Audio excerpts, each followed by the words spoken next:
Orang Mesir kuno biasa memakai gelang, anting, dan kalung besar. Kerah mereka juga dipenuhi dengan manik-manik dan permata segambreng. Ngeri juga ya kalau mereka sampai jatuh gara-gara kebanyakan aksesoris. Itu sih nggak disebutin dalam sejarah. Dan mereka juga nemui, mungkin sebagian orang Mesir kuno nggak suka menata rambut setiap hari. Lagi pula ada cara praktisnya kok. Mereka tinggal cukur rambut, pasang wig, dan siap beraktivitas. Sebagian wig juga diberi perhiasan. Kebanyakan pakaian orang Mesir kuno terbuat dari bahan linen, dan itu memang wajar, kan cuaca di sana sangat panas. Meski bajunya berwarna polos, perhiasannya harus kinclong dong. Dan semua kalangan mewajibkan diri mereka untuk memakai kalung besar. Supaya kelihatan lebih wah, kalung mereka harus berbahan emas. Tapi logam yang lebih murah juga populer. Amati lukisan orang Mesir ini deh. Kamu ngelihat bentuk kerucut unyu di atas kepala mereka kan? Aksesoris ini terbuat dari campuran lilin dan minyak untuk... bentar deh. Ini nggak salah baca kan ya? Oh, jadi lilin ini akan meleleh saat terkena suhu mereka, kemudian nyebarin bau minyak wangi ke seluruh badan. Wah, mantul juga ya trik fashionnya. Cleopatra punya tampilan make up mata yang khas banget. Dan kemungkinan besar maskara pertama kali ditemukan oleh orang Mesir. Mereka mencampur madu, jelaga, air, dan kotoran buaya buat diolesin ke alis dan bulu mata. Maskara cap kotoran buaya nggak tuh? Meskipun baunya kurang sedap, seenggaknya tetap aman plus alami kan? Daripada pakai eyeliner timbal beracun yang nantinya malah membahayakan.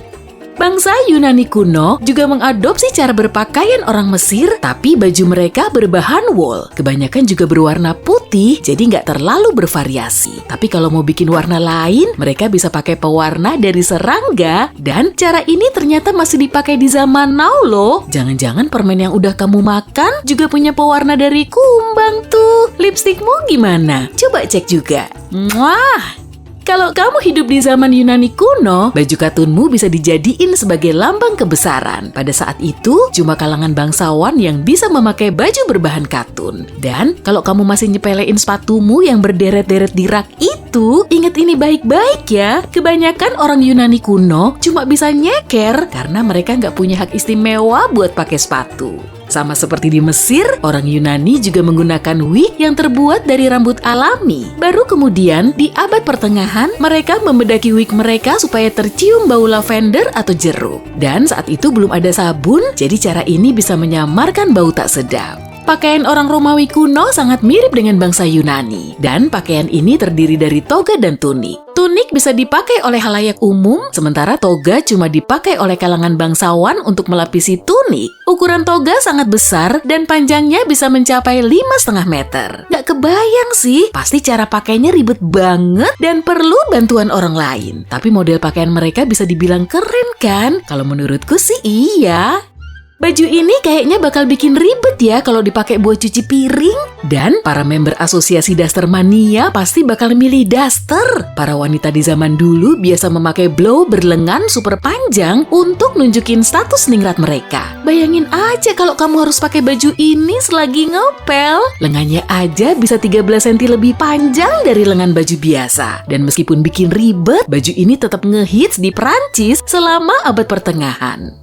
Ratusan tahun yang lalu, kebanyakan pria Eropa biasa memakai sepatu yang kelihatan aneh banget. Sepatu unik ini punya ujung runcing dan sangat panjang. Semakin terpandang status pemakainya, makin panjang juga ujung sepatunya. Tapi kalau ukurannya terlalu panjang, sepatu ini malah jadi kedodoran. Makanya mereka bisa memasukkan benda random seperti lumut dan rambut kuda sampai bentuknya mirip paruh raksasa. Sedangkan para wanitanya mengikuti tren mencukur habis alis mereka. Saat itu, dahi dianggap sebagai fitur wajah paling ngehits, jadi mereka perlu membuatnya terpampang nyata. Inggris juga punya sejumlah mode yang gitu deh. Di zaman modern, kita bisa rela ngucurin uang banyak untuk ngerawat gigi supaya tetap putih dan kinclong. Tapi para wanita di masa dinasti Tudor justru menghitamkan gigi mereka supaya kelihatan terpandang. Saat itu gula masih sulit didapat dan cuma orang terkaya aja yang bisa menikmatinya. Banyak orang juga percaya kalau golongan bangsawan mengonsumsi lebih banyak gula sampai gigi mereka kehitaman. Nah, kalau kamu pengen cosplay jadi orang Tudor plus udah pakai gigi hitam palsu, jangan lupa tren ini juga ya. Pria dan wanita di abad ke-16 terbiasa memenuhi lengan baju mereka dengan kapas, wool, atau serpihan kayu. Baju kekar palsu versi jadul ini kelihatan mirip kayak pakaian Superman. Kamu mau nyoba baju kayak gini di acara Halloween gak? Kalau lengan bajumu lebih berisi, tubuhmu juga akan kelihatan lebih kekar. Sebagian pria juga memakai trik yang sama di area betis dan perut mereka agar kelihatan lebih berotot. Tambahin juga kain berwiru di sekitar leher dengan korset logamnya. Tada! Kamu udah mirip kayak orang Tudor beneran tuh. Orang Venesia di abad ke-16 umumnya memakai sepatu Chopin. Sepatu ini didesain agar bisa dipakai di kubangan lumpur. Tapi popularitasnya semakin melejit karena foto selfie versi Venesia jadul yang umurnya sudah 500 tahun.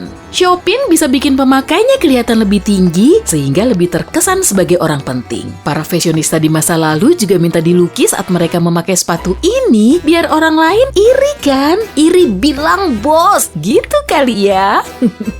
Meski namanya mirip makanan, tren gaya makaroni sebetulnya berasal dari kalangan elit. Kalau mau nyobain gaya makaroni ini, kamu perlu hidup di pertengahan abad ke-18 dan pakai wig segede gaban lengkap dengan topi kecil dan bulu halusnya. Jangan lupa pakai stocking ngejreng berpola garis-garis, pakai juga celana panjang, dan kalau bisa pilih yang ketat aja. Idealnya sih celana yang mirip kayak legging, tapi saat itu belum ada kain lycra. Oh iya, tongkatnya jangan sampai kelupaan. Oke sih, penampilanmu udah kelihatan cakep banget. Tapi siap-siap aja, kamu bakal jadi bahan olok-olokan kalau pakaianmu kayak gitu. Percaya deh, contoh ini juga tergambar jelas dalam lagu Yankee Doodle asal Amerika Serikat itu.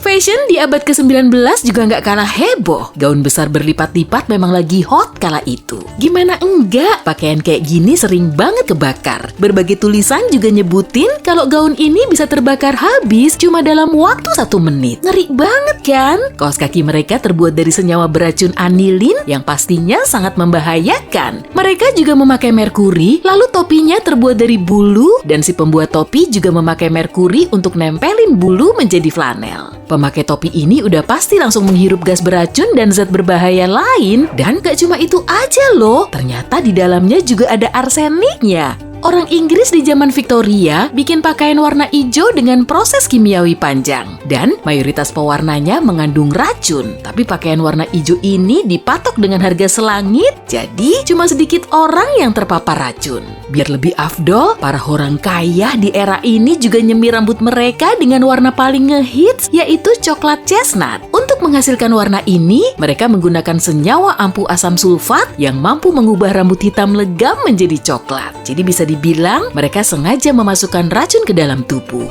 Kaum wanita di zaman Victoria memakai gaun yang malah bikin mereka sulit duduk dan berjalan. Mereka juga memakai krinolen super berat yang bentuknya mirip sangkar raksasa agar gaun mereka kelihatan lebih besar. Itu belum termasuk korset logam yang berisi rambut kuda loh. Kaum prianya juga nggak kalah heboh. Mereka memasang kerah kaku di kemeja supaya nggak akan bisa ditekuk. Hal ini pasti bikin ribet sendiri kan kalau mereka tiba-tiba tertidur. Pada abad ke-19, orang Amerika Serikat menggunakan arsenik pada produk kosmetik. Para produsen nambahin bahan ini ke produk mereka dengan menjanjikan wajah glowing ke konsumen. Zat arsenik yang mereka masukin ke produk tersebut memang bisa membuat kulit mereka semakin putih, tapi ngapain sampai segitunya coba? Kan kalau buah dan sayuran aja bisa bikin kulit kita glowing. Krim radioaktif memang nggak dianggap membahayakan di awal abad ke-20. Produk tinggi radium ini dipakai untuk ngilangin keriput sehingga mereka bisa kelihatan 20 tahun lebih muda. Nah loh, kalau umurmu 30 tahunan, berarti wajahmu akan kelihatan kayak bocil. Di awal abad ke-20 juga ada tren mode rok sempit. Ciwi-ciwi petakilan pasti akan kesulitan deh kalau harus pakai rok ini karena mereka harus jalan super pelan. Ya mungkin mirip-mirip kayak tapih wanita Jawa versi internasional lah ya. Rok ini diklaim bisa bikin kaki mereka ramping sekaligus menghemat kain.